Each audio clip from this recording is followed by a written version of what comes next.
నమస్తే, welcome to పొలిటెన్ media. భక్తి భాస్కర ఛానల్కి స్వాగతం. ప్రస్తుతం మనతో ఉన్నారు ప్రముఖ ఆధ్యాత్మికవేత్త, ఐకాన్ ఆస్ట్రాలజర్ గట్టుపల్లి సురేష్ బాబు గారు. మరి గురుగారితో మాట్లాడి మనకున్న సందేహాల గురించి అడిగి తెలుసుకుందాం. నమస్కారం గురుగారు. జై శ్రీమన్నారాయణ.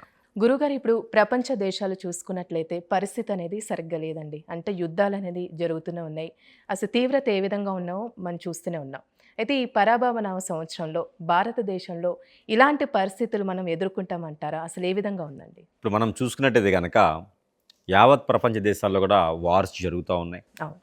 ఆధిపత్య పోరు, ఒకరి మీద ఒకరికి ద్వేషం. దాంతోపాటు ఈ వార్ అనేది భారతదేశానికి ఎలాంటి ముప్పు తీసుకొస్తుంది, అలానే మనకి ఈ పరాభవనామ సంవత్సరంలో ఎలాంటి ఇబ్బందులు ఉంటాయి, దీని గురించి మనం విశ్లేషణ చేసినట్టయితే కనుక ఈ యొక్క పరాభవనామ సంవత్సరంలో ఒకటి మనం గమనించుకోవాలి.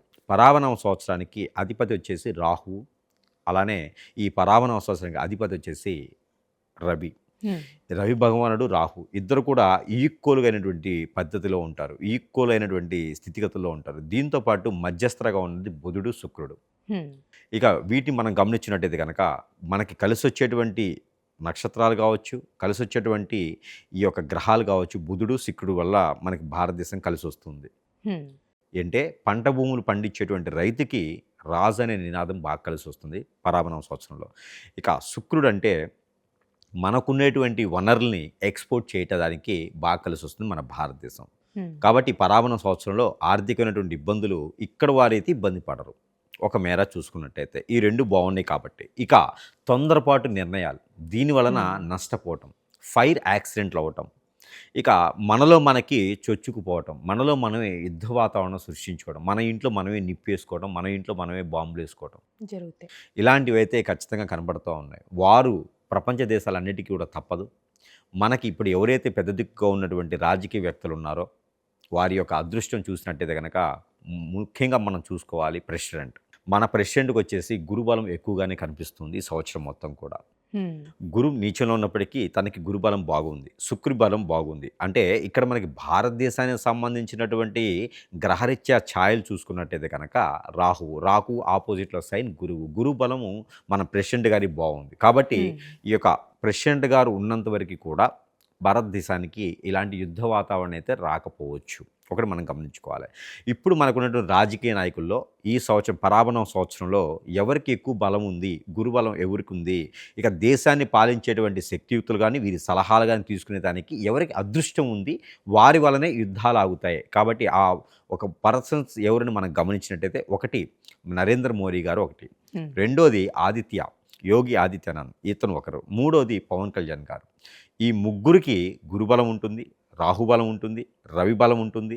కాబట్టి వీరు ముగ్గురు ఉన్నంత వరకు కూడా, వీరి యొక్క సలహాలు ఉన్నంత వరకు కూడా, వీరి యొక్క చైతన్యం ఉన్నంత వరకు కూడా భారతదేశానికి ఇలాంటి వారు జరిగేలాగైతే కనిపించట్లేదు. కాబట్టి వీరు ముగ్గురు కూడా జాగ్రత్తగా ఉండాలి. వీరి ముగ్గురికి కూడా గండాలు ఉన్నాయి. నరేంద్ర మోడీ గారికి ఏమో ఆరోగ్యపరకరంగా గండం కనిపిస్తుంది. యోగి ఆదిత్య గారికి ఏమో రాహు ఉచ్చంలో ఉండటం వలన యాక్సిడెంట్లు అయ్యేలాగా కనిపిస్తూ ఉంది. అలానే పవన్ కళ్యాణ్ గారికి పక్కనుండే వారి దగ్గర నుంచి శత్రుత్వం ఎక్కువ కనిపిస్తూ ఉంది. ఎందుకంటే శని, అందులోని కేతువు, వీరిద్దరు కూడా కొంచెం నీచంలో కనిపిస్తున్నారు. కాబట్టి వీరి ఇద్దరి వలన పక్కనే ఉండేవారు గొయ్యి తీసేలా కనిపిస్తున్నారు. కాబట్టి వీరు ముగ్గురు కూడా ఇలాంటి వాటిలో ప్రికాషన్స్ తీసుకుంటూ దేశాన్ని కాపాడేటువంటి వాటిలో ముందడుగు వేయటం ద్వారా భారతదేశానికి వచ్చినటువంటి నష్టం అయితే ఈ పరాభవనామ సంవత్సరంలో కొంతమేర తగ్గొచ్చు అని మాత్రం చెప్పొచ్చు. ఇక దీనితో పాటు ఈ భారతదేశంలో యుద్ధ వాతావరణం అయితే మాత్రము ఆర్థిక సంక్షోభం వలన, నిత్యావసర వస్తువులు రేటు పెరగడం వలన కొంతమేర అయితే ఇబ్బందులు కనిపిస్తూ ఉంటాయి. అలానే వైరసెస్ ఏవైతే ఉన్నాయో ఈ వైరస్లు కూడా కొంతమేర ఇబ్బంది కలిగిస్తూ ఉన్నాయి. ఆ రకంగా వారు రావాలి తప్పితే యుద్ధ వాతావరణంగా వచ్చేటువంటి వారైతే కనిపించట్లా. ఫైర్ యాక్సిడెంట్లు కానివ్వండి, అణుబాంబులు కానివ్వండి, లేదా ఆత్మహుతి దాడి బాంబులు కానివ్వండి అయితే మాత్రం కనిపిస్తున్నాయి. కొంచెం ప్రికాషన్స్ అయితే మాత్రం ఖచ్చితంగా తీసుకోవాలి. మరొక విషయం ఏంటంటే కనుక ఏదైతే రాష్ట్రానికి సంబంధించి, దేశానికి సంబంధించి ఉన్నటువంటి అమిత్ షా గారు ఎవరైతే ఉన్నారో ఈ అమిత్ షా గారికి అయితే మాత్రము కొంచెము గ్రహాలు యోగించట్లేదు అని చెప్పొచ్చు. కాబట్టి అతనైతే కొంచెం జాగ్రత్తగా ఉండాలి. ఇక టోటల్గా మనం గమనించుకున్నట్టయితే కనుక రాష్ట్రము, రాజ్యము, దేశం కూడా బాగుండాలి అనుకుంటే కనుక వీరందరూ కూడా అశ్వమేధ యాగం అని ఉంటుంది. అవును. ఇది గుర్రము దానం ఇవ్వాలి. హ్మ్. గుర్రము దానం ఇచ్చేసి అశ్వమేధ యాగం చేయిస్తే గనక ఖచ్చితంగా దేశానికి బావుంటుంది.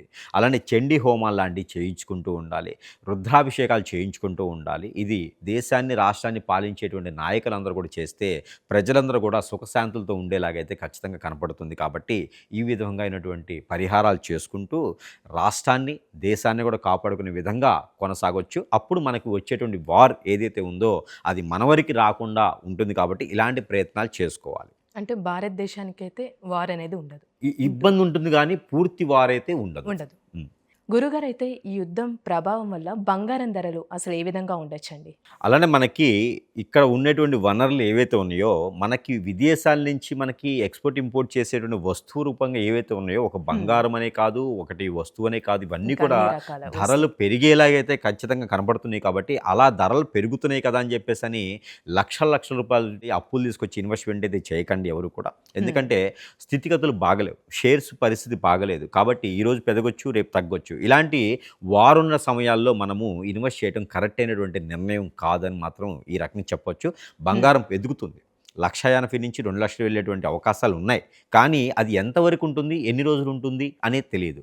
స్థిరంగా ఉండేటువంటి రేట్ ఏందంటే గనక రూ. 1,00,000 అటు ఇటుగా ఉంటుంది తప్పితే దానికి మించినటువంటి రేట్ అనేది ఎక్కువ కాలం ఉండదు. అలానే ఎవరైనా ఇన్వెస్ట్ చేయాలనుకుంటే గనక సిల్వర్, వెండి మీద ఇన్వెస్ట్ చేసుకుంటే అది స్థిరస్థాయిగా ఉండేటువంటి రేట్ ఉంటుంది.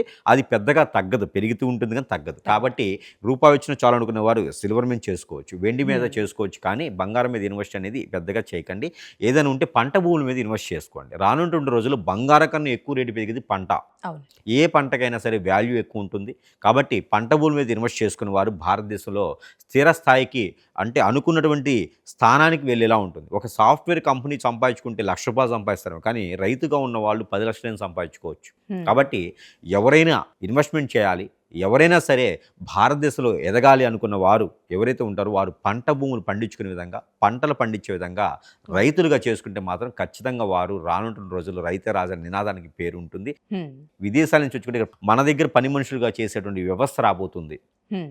ఈ యుద్ధం ద్వారా. కాబట్టి భారతదేశానికి మంచే జరగబోతుంది. కాబట్టి మనందరం కూడా అందరం నడుము కట్టుకొని పంట భూములు పండించే రైతులుగా మారదాం. అప్పుడే మన వ్యవస్థ మారుతుంది.